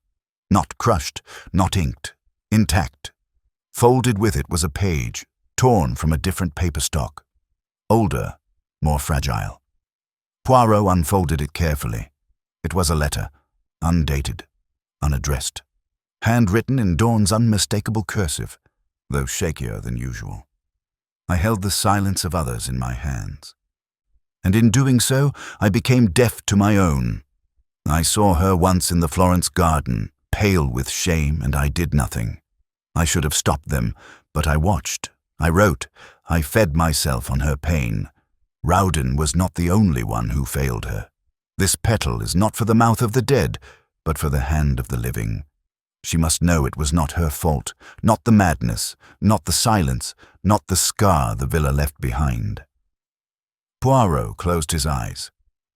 This was no riddle. This was remorse. The next morning dawned muted and slow. A chill wind had followed the storm, brushing leaves across the gravel paths. Poirot waited until after breakfast, until the household had resumed its strained semblance of civility, before requesting an audience with Lavinia. She met him in the solarium, just as she had days ago, her shawl drawn tight, her expression unreadable. "You said he staged it," she began, before he had spoken. "You said his death was deliberate?" Poirot nodded gently. "Oui, mademoiselle. But he did not intend to leave you broken." She frowned. "Then what did he intend?" Poirot opened the notebook, turned to the back and removed the folded page. He held it out in silence. She read it once, then again. Her hands trembled slightly. When she reached the final lines, she pressed the petal to her lips. Not in grief, not in ceremony, but as one might place a hand on the shoulder of an old ghost. Then she set both Petal and Page in her lap and looked up. "He saw," she whispered. "He did," Poirot said. "And he did nothing. He wrote." Lavinia let out a brittle laugh. "Always the writer." Poirot said nothing. He let the moment rest. She looked at him then, not with the wounded gaze of the patient, but with the clarity of someone surfacing. "Why give this to me now?" she asked. "Because he could not," Poirot said. "But he wanted to, and now you must decide what to do with the silence he left behind." She folded the letter carefully. "I think I will bury it." Poirot raised an eyebrow. "In the garden," she added. "Not in the maze, in the open, beneath something living." He smiled. "Très bien, mademoiselle." Poirot left the solarium with a heart both heavy and oddly light. He descended the staircase to the east corridor. Cassandra was standing at the window, sipping from a coffee cup, staring into the mist. When she noticed him, she gave a faint smile. "Did you find what you were looking for?" she asked. Poirot tilted his head. "Not what I expected, but perhaps what was needed." She nodded thoughtfully. "You have a way of making people bleed truth without cutting them open." "It is not my goal to wound," he said, "only to reveal." She stepped forward. "You know, I wonder if Dorn knew that all along, that someone like you would come in the end." Poirot studied her. He knew many things, but I do not think he ever truly understood Grace. Cassandra looked out the window again. No, that wasn't his language. Poirot gave a polite bow. "Madame," and left her with her ghosts. That evening, as the lamps were lit and trunks were packed for departing guests, Poirot stood alone on the front steps of Hargrave Hall. Constable Durley approached with a clipboard tucked under his arm. "Well then," he said, "is it closed, the case?" Poirot glanced over the mist-wrapped garden. "No, monsieur," he said softly. "It is not a case. It is a confession. And those never quite close." Durley frowned. "But Whodunit, he didn't kill Dorn?" "No," Poirot replied. "He only believed he did, and in doing so, he carried the burden Dorn had meant for others." Durley scratched his head. "So what now?" Poirot smiled faintly. "Now, we allow the living to reclaim what the dead tried to steal, the right to speak their own ending." He adjusted his hat, and with that, Hercule Poirot descended the steps, stepped into the waiting car, and left Hargrave Hall behind. The rain did not return that night, but somewhere beneath the trees, a petal returned to soil, and the silence was no longer complete. Chapter 11. The letter that should not have arrived 3 days after Hercule Poirot's departure from Hargrave Hall, a letter arrived at Scotland Yard. It bore no return address, and the handwriting on the envelope was precise, elegant, deliberate. Inside was a single sheet of thick cream paper, the ink faded but unblurred. The message was brief. "You believe the case is closed. It is not. The camellia was not for her alone. Someone else watched him die. Someone else remained silent. There was no signature." The inspector who read it at first considered it a prank, filed it alongside a dozen other odd notes.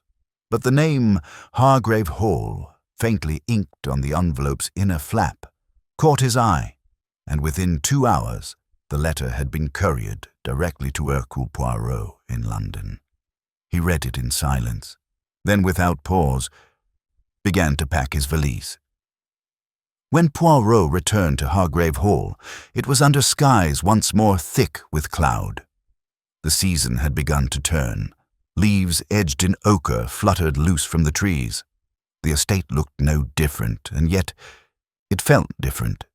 The oppressive hush that had lingered during his last visit had lifted slightly, replaced now by something sharper. A tension not of grief, but of unfinished truth. Lady Eugenia was not surprised to see him. She greeted him in the entrance hall with that same cold precision, though the lines in her face had deepened in the days since. "You've returned," she said. "I suppose I should have expected it." Poirot inclined his head. "The past, madame, is never as silent as we hope, especially when a man like Dawn dies with words left unsaid." He removed the folded letter from his pocket and handed it to her. Lady Eugenia read it once, her expression never shifting. Then, without a word, she handed it back. "Someone in this house," Poirot continued, "knew more than they revealed. Someone who was not shocked by Dawn's death, but who played no part in stopping it. A second silence, one that, perhaps, should not be forgiven so easily." Eugenia's eyes narrowed. "And you believe I know who it is?" Poirot smiled faintly. "No, madame. I believe you are who it is." They moved into the drawing room, where the fire had already been lit. Poirot took his usual seat by the hearth, though this time he did not open a notebook or produce any dramatic gesture. He simply sat and waited. Lady Eugenia remained standing, one hand resting on the back of a velvet chair. "I did not kill Sebastian Dawn," she said after a long silence. "And I did not poison Whodunit." Poirot nodded. "Of that I am certain. But you believe I knew what would happen." Poirot's voice was quiet.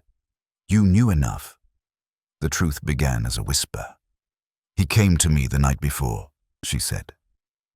"Sebastian." Poirot said nothing.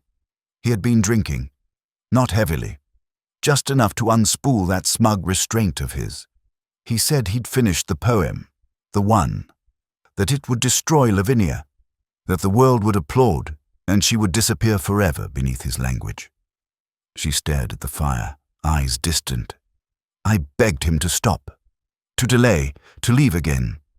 But he was already gone in his mind, already applauded. "And so you said nothing," Poirot murmured.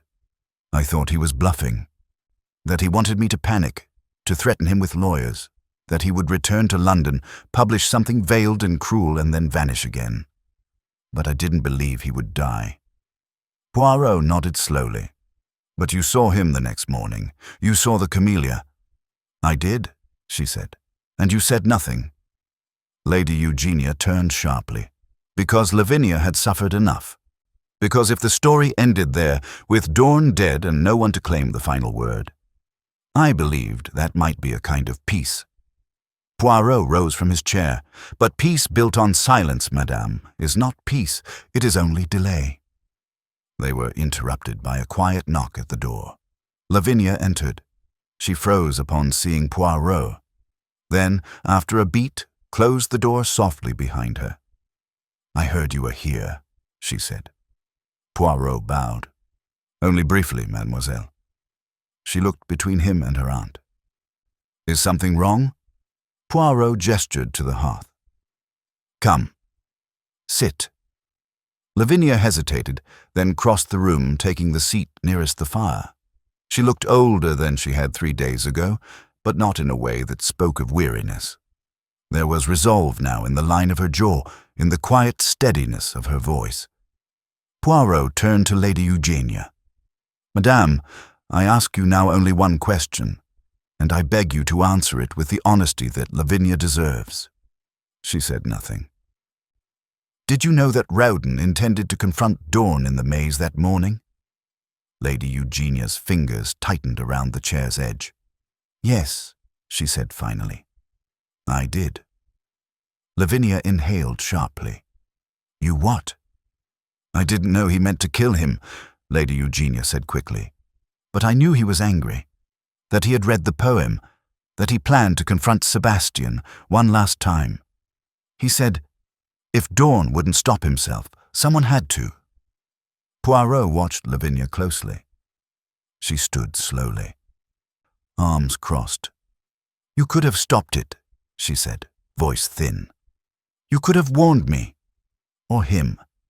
"I thought he'd talk sense into him," Eugenia said. "I thought Dawn would listen. I thought it would end there." Poirot stepped between them gently. He did not kill Dawn, but he believed he did. because someone let him believe it. Lady Eugenia said nothing. Lavinia stared at her aunt as if seeing her not diminished, but revealed. Outside, the wind picked up again. The garden leaves swirled in muted eddies. Poirot turned once more to Lady Eugenia. "I will not accuse you of murder," he said softly, "but I will say this. You helped Dawn create the final scene of his life. By remaining silent, you let others act on their worst fears, and in doing so, you ensured that no truth could survive without pain." Eugenia lowered her eyes. Poirot offered a final bow, then turned to Lavinia. "Mademoiselle, the choice is now yours. To bury this again, or to let it breathe.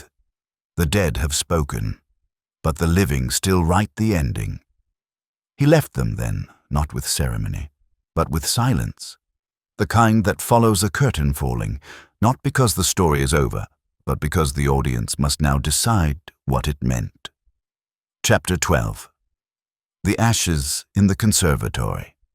It was the following morning, and Hargrave Hall stood in a rare and fleeting hush, not the silence of withheld truths, but the breathless pause of something shifting.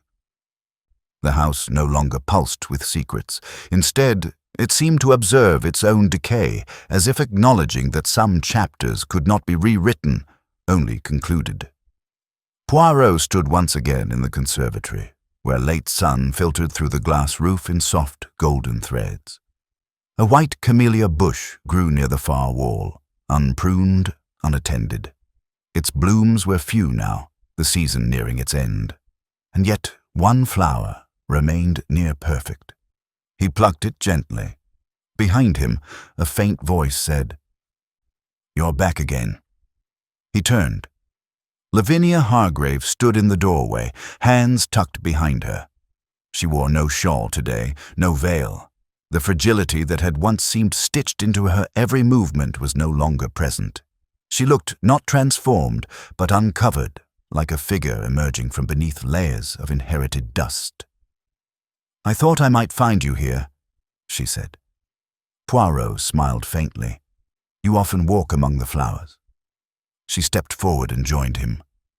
"I buried the petal." "Oui," he said. "I imagined you would." "I didn't tell my aunt." Poirot gave a gentle nod. "Sometimes we bury things not for others, but for ourselves." She paused, watching the petals sway. "I keep thinking about what he wrote," she said. "That he held the silence of others. That he became deaf to his own. Do you think he meant it? That he regretted what he did?" Poirot considered. "Regret is often too complex for simple truths. But yes, mademoiselle, I believe he knew. Not in time to undo the harm, perhaps, but enough to want someone else to understand it. I didn't cry when he died," she said. Poirot waited. "I cried when I read that letter," she continued, "because it was the first time he gave something without asking for something in return. No poetry, no riddles, just apology." He nodded slowly. "It is rare that those who harm us admit their cruelty. Rarer still that they see it for what it was." A silence passed between them, this one soft, unburdened. "I'm leaving Hargrave Hall," she said quietly. Poirot turned to her but said nothing. "I need to go somewhere without hedges," she added, "without maze walls, a place where nothing wraps itself in metaphor." He smiled. "You will go far, I think." She looked at him, her voice light but certain. "Not away, just forward." As Lavinia departed the conservatory, Poirot turned once more to the camellia bush and placed the plucked flower beside the others, letting it rest rather than keep it. It did not belong in a mouth. Not anymore. That afternoon, Poirot was invited by Lady Eugenia to the study. A formal summons, handwritten in looping script on cream stationery. He accepted. When he entered, he found her seated by the fire, a tin box on the table before her. It was opened. Inside, half-burnt pages. Not poetry. Letters. "I've been deciding what to do with these," she said. "Correspondence between Sebastian and myself over the years." Poirot took a seat, but did not reach for the box. "I suppose I once thought they were worth preserving," she said. "Proof of something, of control, perhaps." Poirot studied her. "Or of fear." She sighed. Yes, he knew how to hold people in place. His charm was simply another form of bondage. "And the letters?" Poirot asked. "Do they contain something dangerous?" "No," she said. "Only things I once hoped to forget. He wasn't always cruel, you know. He was once uncertain. And terribly afraid of being ordinary." Poirot said nothing. "But I see now," she continued, "that keeping these only anchors the part of me that allowed him to thrive, and I've been too proud to admit how much I resented it." Poirot gestured gently. "May I?" She nodded. He picked up one letter at random. "Read a line, then replaced it." "You were never weak, madame," he said softly, "but even strength must sometimes yield to honesty." She gave a small, dry smile. "So what do I do now?" Poirot motioned toward the fireplace. She hesitated only a moment. Then, one by one, she fed the letters to the flame. They caught slowly, some curling stubbornly before giving in. But soon the paper was gone, and the fire's light flickered a little more warmly. Poirot stood. "I wish you peace, madame." She didn't rise, but her voice, when it came, was no longer brittle. "Thank you," she said. "Not for justice, for clarity." He bowed and left her there, among the ashes. On the evening of his departure, Poirot took one last walk through the grounds. The maze remained untouched, its winding paths no longer holding a corpse, only echoes. The garden had begun to quiet. A few withered roses, the fading scent of lavender, a stone bench where someone had once sat with a letter in their hand. He sat briefly, then rose again. The wind carried a whisper of memory, but no longer clung to it. As he reached the gravel drive, a black car waited with its engine already humming. The butler stood beside the vehicle, stoic and respectful. Poirot turned back for a final glance at Hargrave Hall. Its tall windows catching the last light, its walls no longer seeming to press inward. In the rear, from one of the windows, Lavinia watched. She did not wave, but she nodded. Poirot tipped his hat and left once more into the gathering dusk. There would be no final twist, only what remained.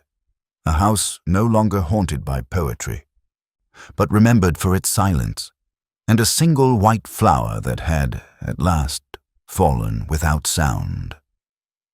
Chapter 13. The Ink Beneath the Stone. A week had passed since Hercule Poirot left Hargrave Hall, and yet its shadow lingered, less like a threat than like an unfinished sentence. In London, Poirot returned to his usual routines.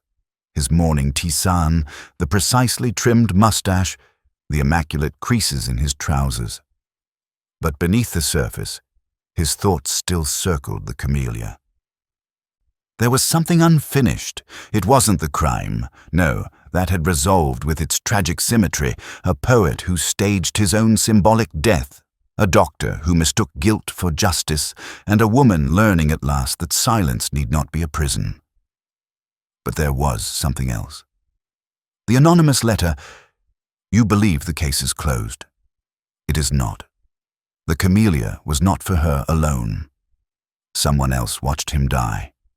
Someone else remained silent. It hadn't come from Whodunit, nor from Lavinia. And Lady Eugenia had clearly denied it. But someone had sent it, deliberately and with precision. And Poirot, as always, believed no detail too small. On the 8th day, he returned to Brackmere, the village below the Hargrave estate. It was quiet, as ever. Ivy climbed the stone walls of the parish church. The greengrocer swept dust from his stoop. A sheepdog barked sleepily from behind a gate. Poirot made his way up the gravel road to the post office. Inside, a woman with pinched lips and shrewd eyes blinked at him from behind the counter. "Afternoon, sir," she said. "Bit far from the city, aren't we?" Poirot offered a courteous smile. "Madame, I wonder if you recall a letter posted sometime last week. No return address. Thick envelope, written in black ink. Precise script." The woman frowned. "You'll be wanting the mail log." She stepped into the back and returned moments later with a worn ledger. She flipped through its pages with practiced speed, paused, then tapped a line with a short fingernail. "There, posted Thursday morning. No return, as you said. Sent to London, paid in coin. The sender signed the name A. Green. Never seen him before. Wore gloves. Didn't speak much." Poirot's brow creased. "Do you recall what he looked like?" "Tall, pale, thin as a broom, a little stoop to him. Nervous type." Poirot thanked her and stepped back outside. He had not known it until now, but he had expected the letter to come from within Hargrave Hall, from one of the household. Instead, it had come from someone watching the household, someone outside. Later that day, Poirot made a discreet call to Inspector Barnes at Scotland Yard. Within hours, records showed that no individual named A. Green resided in Brackmere or the neighbouring towns. But a curious footnote emerged. 3 months earlier, a man named Alton Green had served as a groundskeeper at Hargrave Hall, dismissed quietly after a disagreement with Sebastian Dorn. A groundskeeper, dismissed after a disagreement. Poirot's eyes gleamed. The next morning, he returned to Hargrave Hall, not through the front, but by way of the overgrown path at the edge of the south gardens. The trees there thickened like a veil, and beyond them, tucked behind a copse of oaks, stood the old stone shed. He had seen it before, during his first stay, but never explored it. It had been locked then. Now it stood ajar. Inside, it smelled of damp earth, old wood, and ink. On a crude table stood a tin mug filled with dried pens, a stack of torn newspaper columns, a sketchbook half filled with charcoal drawings of camellias, some blooming, some bleeding. Poirot lifted the sketchbook. On the last page, a drawing of Sebastian Dorn lying beneath the stone fountain, a white flower blooming from his mouth. The details were too precise. It had not been drawn from imagination. It had been witnessed. Later, Poirot spoke once more with Lady Eugenia in the green parlour. She listened with her usual brittle grace. But when he said the name, Alton Green, she blinked. "Green," she said slowly. "Yes, I had nearly forgotten. He was a quiet man, always watching. Sebastian had him dismissed after he claimed to find him lurking outside the writing room. Do you believe he had a reason to lurk?" "I believe," she said slowly, "that many people had reasons to watch Sebastian Dorn." Poirot stood and retrieved the sketchbook from his valise. He set it on the table before her. "This was found in the old shed, on your estate." She opened it, flipped through the pages. When she reached the last one, she let out a breath, not sharp, but slow and steady. "He saw," she said. "Yes," Poirot replied. "He saw everything."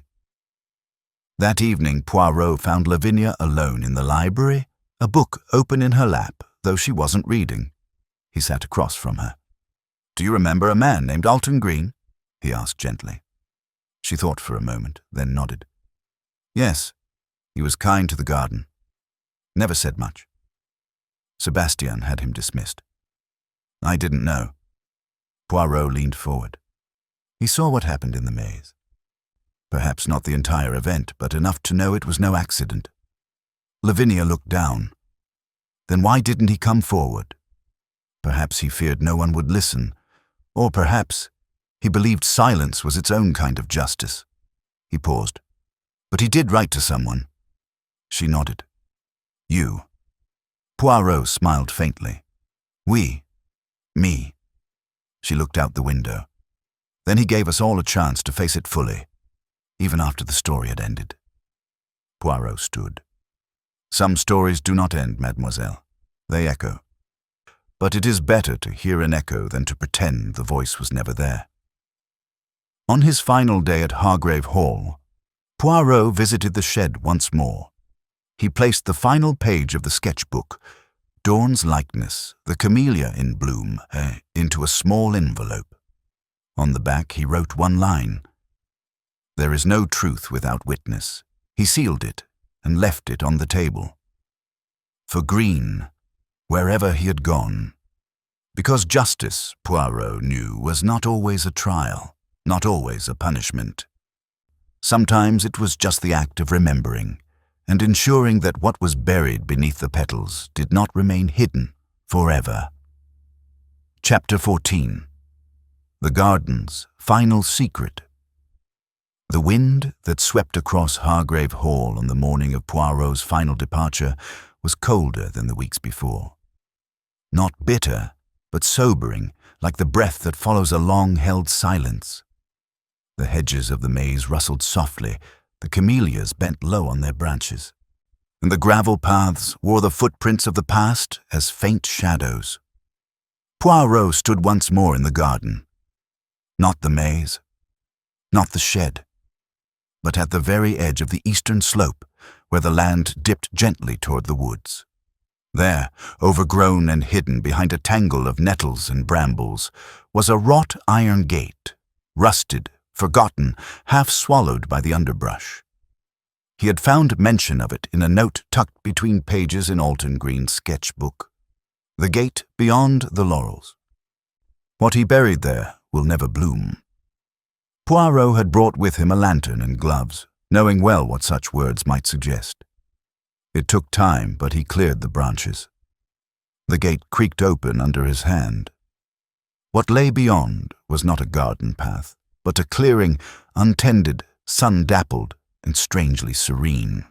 It was marked by an old stone bench, its surface cracked and worn, and behind it a small patch of disturbed earth.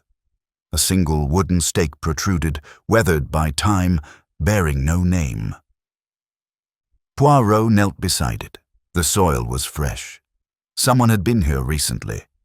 He began to dig, carefully, methodically, as if unearthing something sacred rather than sordid. Within minutes, his trowel struck a hard object. He cleared the soil, a tin box. He lifted it gently and opened the lid. Inside, there were papers, some damp at the edges but largely intact. A journal, and beneath it, wrapped in oilskin, a stack of letters tied with twine. Poirot read the topmost journal entry. July 12th.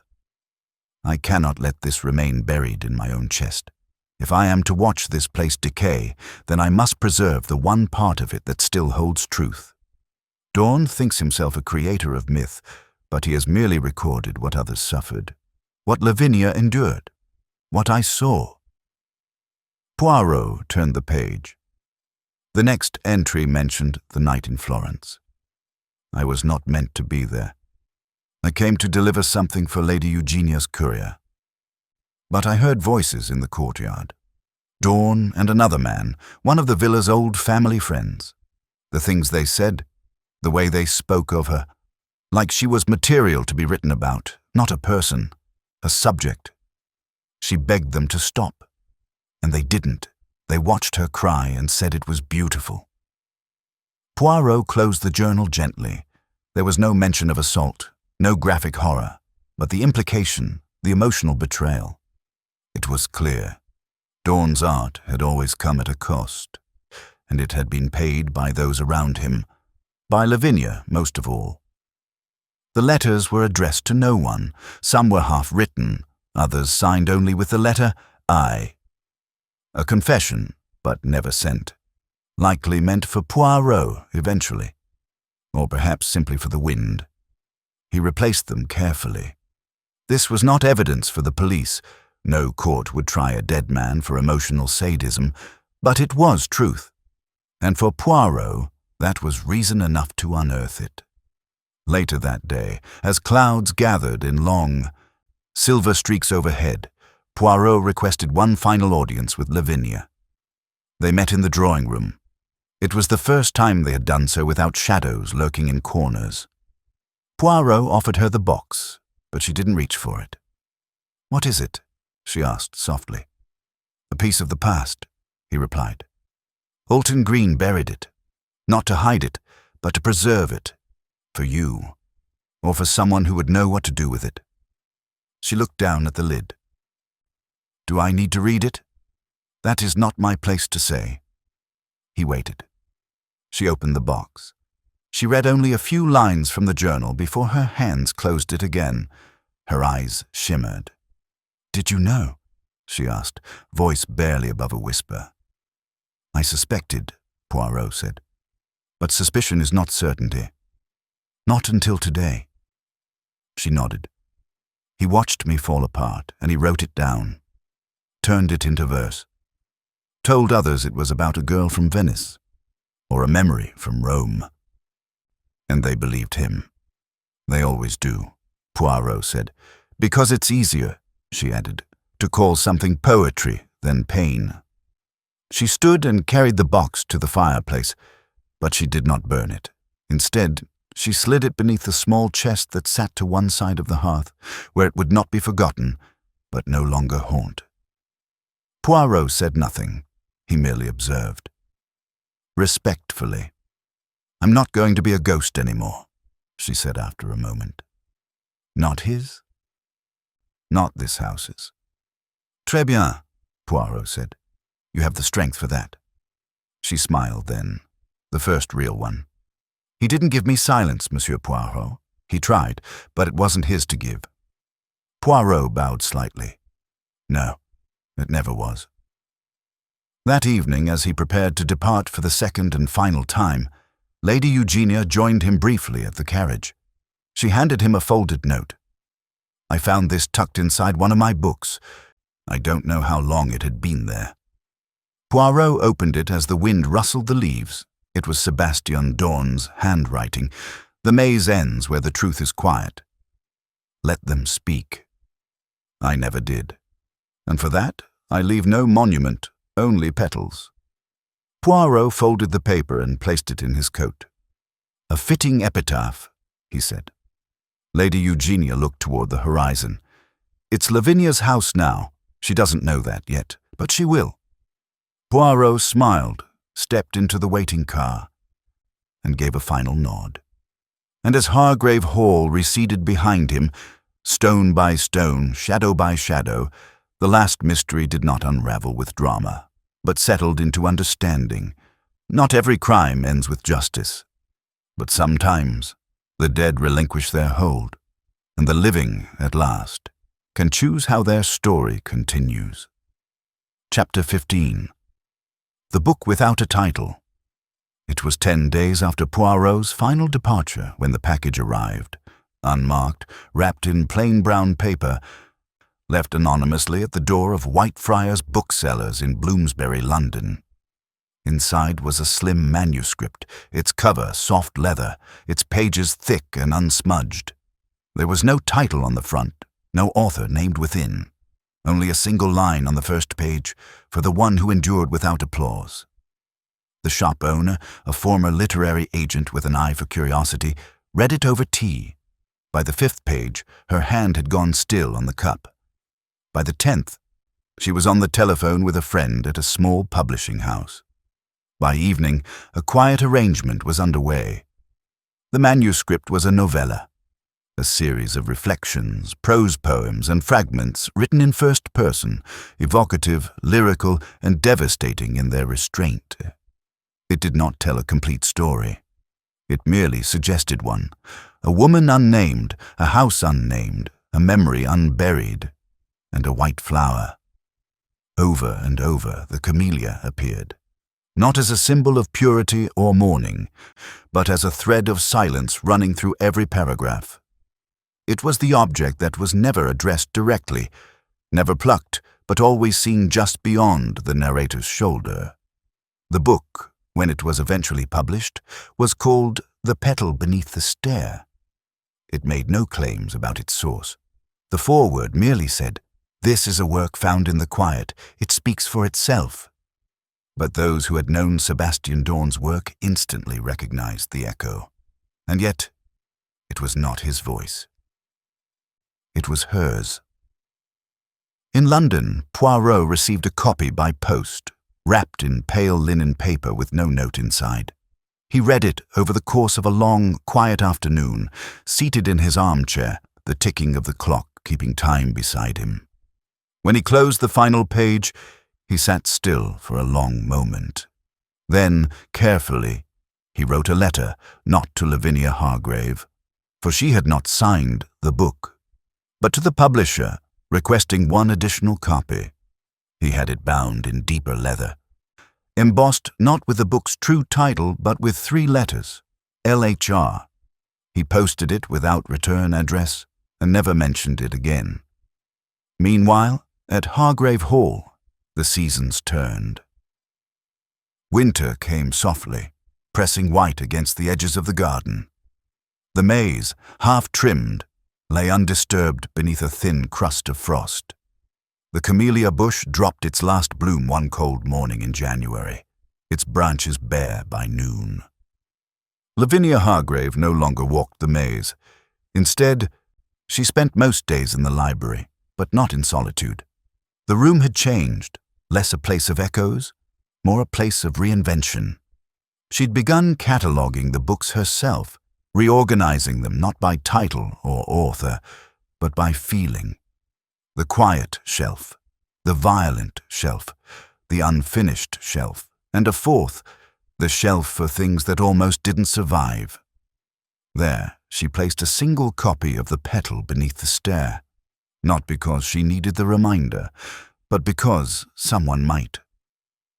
Lady Eugenia remained in the house as well, though in a smaller wing, her presence receding like a ghost too proud to admit she still walked the halls. She and Lavinia spoke rarely, but when they did, there was less ritual, less performance. The silences between them no longer suffocated. One evening, as they sat across from each other in the conservatory, Lavinia with her tea, Eugenia with her gloves, Eugenia asked, without preamble, "Did you write it?" Lavinia looked at her over the rim of her cup. "Yes." Eugenia said nothing for a long time. Then she rose, walked to the old camellia bush, and pruned it for the first time in 15 years. Elsewhere, in a one-room cottage several towns north, a man known locally only as Mr. Alton continued to tend a modest garden behind his hedge. He spoke little, worked early, accepted deliveries of charcoal and paper on the last Thursday of each month, and once, near spring, the postman asked him if he had read a recent book, a strange little novella with no author and a white flower on the cover. The man paused, nodded once, then returned to trimming his roses. In London's more literary circles, the Petal beneath the stair became a quiet legend. Critics argued whether it was fact or fiction, confession or invention. A few claimed it was Sebastian Dorn's final work, repurposed. One obscure columnist suggested it had been written by Hercule Poirot himself in his rarely discussed poetic period. But none of them were right, and none of them mattered, because the story did not belong to them. It belonged to the one who had lived it and chosen not to scream nor to forget, but to write. Poirot, in his apartment, received one final letter in the spring. It was unsigned, folded once. The handwriting was no longer trembling, but confident. And it said, "He no longer visits me in dreams. I suppose that is what truth does. Thank you for listening when no one else could bear to look." Monsieur Poirot placed the letter inside the leather-bound copy of the book and set it on a shelf of his own. The shelf marked "Those who endured." And so it ended, not in revelation or applause, but in a breath returned to the one who had been denied it. The mystery of the camellia was never catalogued by the Yard, nor dissected in newsprint. It was not solved with fingerprints or motives alone. It was solved with listening, with grief transformed into authorship, with petals no longer pressed into silence, but left to fall, one by one, into light. Chapter 16. The Reflection in the Glass. It was a quiet morning in early spring when Hercule Poirot received a visitor, unannounced, unexpected, and wrapped in a coat 2 sizes too large. The man stood in the marble foyer of Poirot's London apartment building, shoulders stooped as if the air itself pressed on him. He gave no name at the door, only said softly to the porter, "He will know why I'm here." Poirot did. The moment he saw the silhouette outside his parlor window, he knew. Alton Green, older than he had appeared in the sketchbook's charcoal renderings, leaner in spirit than in body, but unmistakably the same. His eyes held something like the edge of winter, a weariness too permanent to thaw. Poirot welcomed him with grace. No questions, no hesitation. The 2 men sat opposite one another in the parlor. Between them a table set with tea, untouched. Green looked at Poirot for a long time. "She published it," he said finally. Poirot nodded. "Yes." Green looked down. "I didn't expect she would." "Nor did she," Poirot replied. "Not at first." Green was silent again. "Then, I never wanted to become part of the story. I only wanted it to end." Poirot leaned forward. "You bore witness, and in doing so, you gave the story its ending." "I watched him die," Green said, not looking up. "I saw him walk into the maze. I saw Whodunit follow. I thought—" He swallowed. "I thought it would end in shouting, maybe a punch, but I knew what Dawn was, and I knew what he had done to her. I saw it all from the garden wall, and when I saw Dawn fall, his hand clutching at the stone like he thought the fountain might save him, I did nothing." Poirot did not interrupt. "I walked away," Green whispered. "I went back to the shed and pretended I hadn't seen a thing. That's what I was good at. Pretending." Poirot's voice was quiet. "And yet, you left a letter." "I had to," Green said. "He wasn't going to be remembered the way he wanted. Not if I could help it." He finally met Poirot's gaze. "You told her about the journal." "I gave her the choice," Poirot said, "whether to read it, to bury it, or to share it.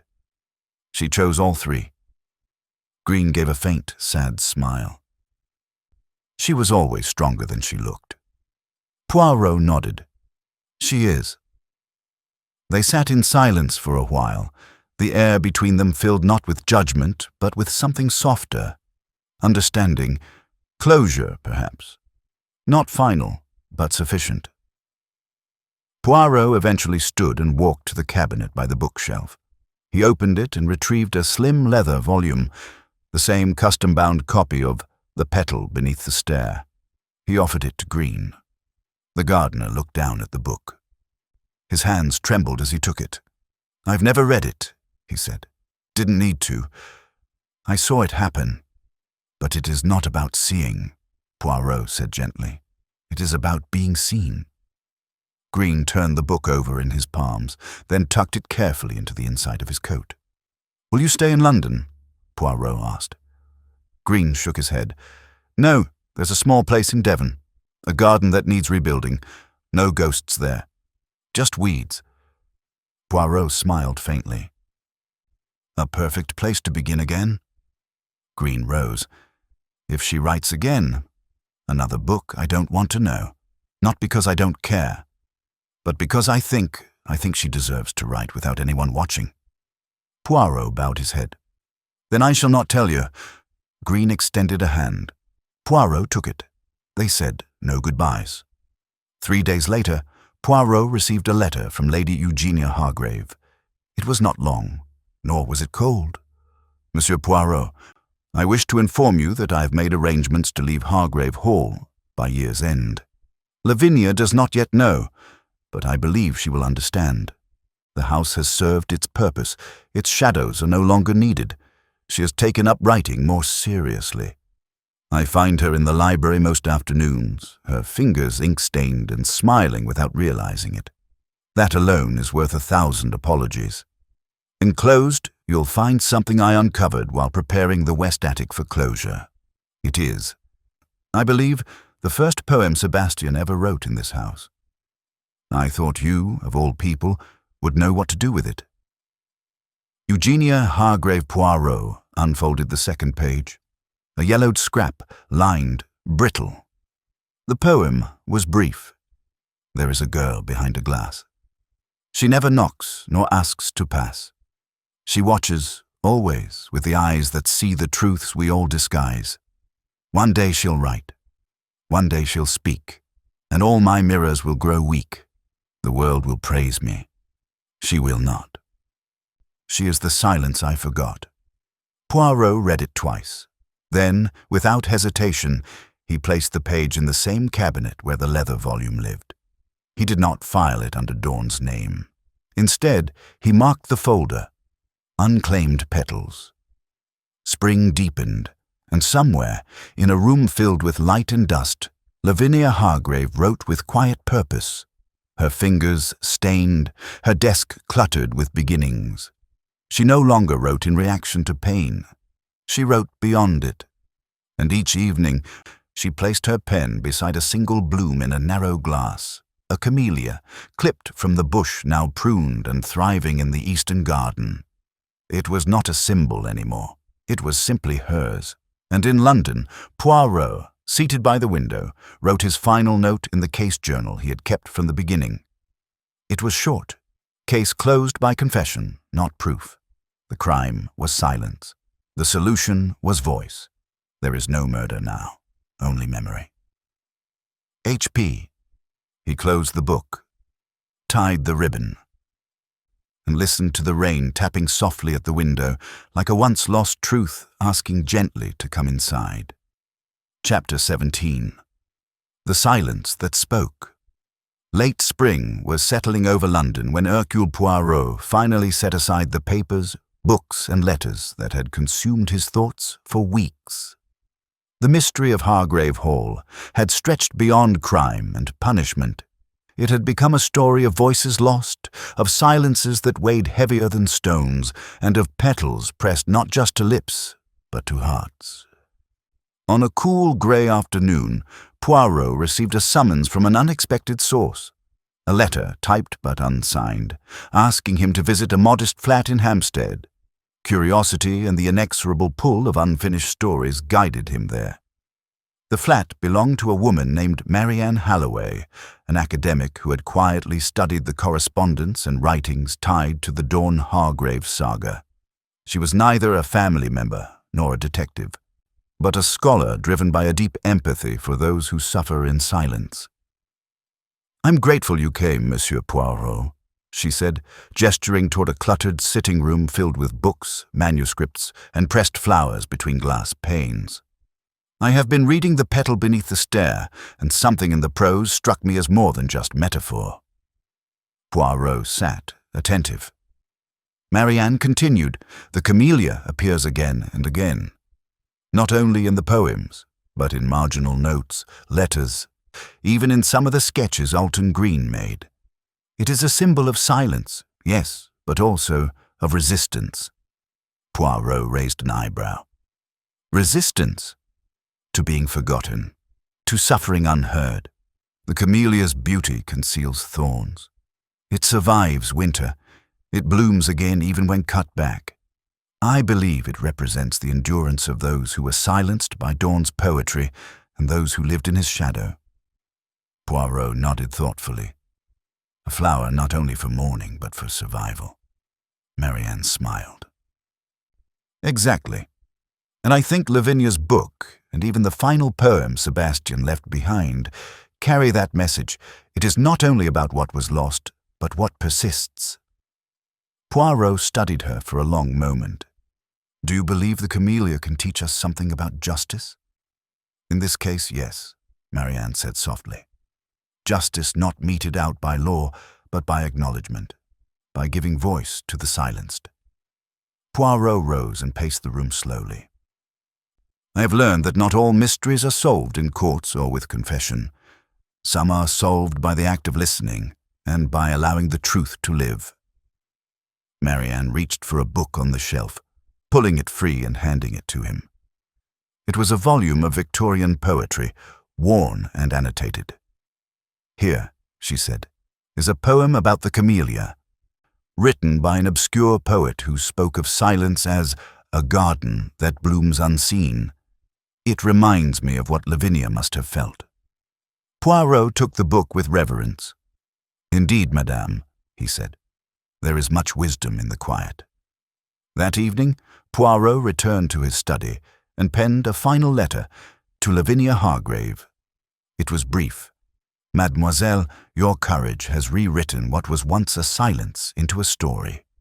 It is not one that will be easily forgotten, for it speaks to the resilience of the human spirit. May your voice continue to bloom as the camellia does, through winter and beyond. Respectfully, Hercule Poirot." He sealed the letter with a flourish and sent it on its way. Weeks later, in a quiet garden on the outskirts of Hargrave Hall, Lavinia sat beneath the now fully blooming camellia bush. In her hands, she held a freshly penned manuscript. She read aloud softly, "The maze was never a prison, but a place to find the path." Her voice was steady. The garden around her was alive with song, birds, bees, and the gentle rustle of leaves. For the first time, the silence spoke. Back in London, Poirot stood by the window of his flat, watching the rain fall in steady rhythm. He thought of the house, the maze, the camellia, and of the fragile, enduring stories that live beyond crime and mystery. With a final nod to the quiet night, he turned away from the window. The case was closed. But the story, like the petals, would live on. Chapter 18. The last petal falls.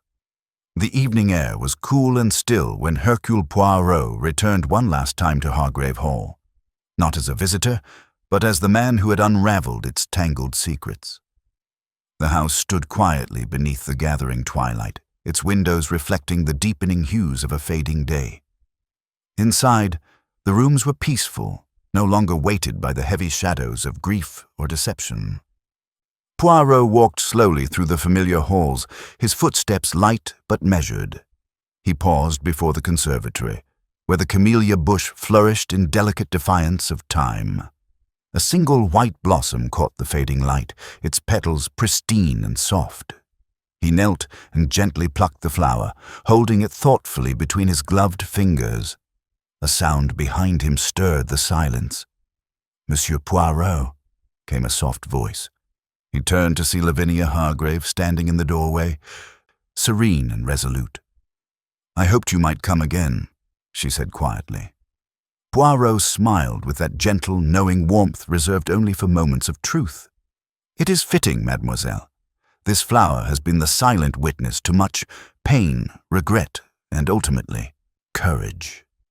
She stepped closer, her eyes reflecting the quiet strength she had found. "The camellia was once a symbol of silence and fear for me, but now it is a symbol of endurance.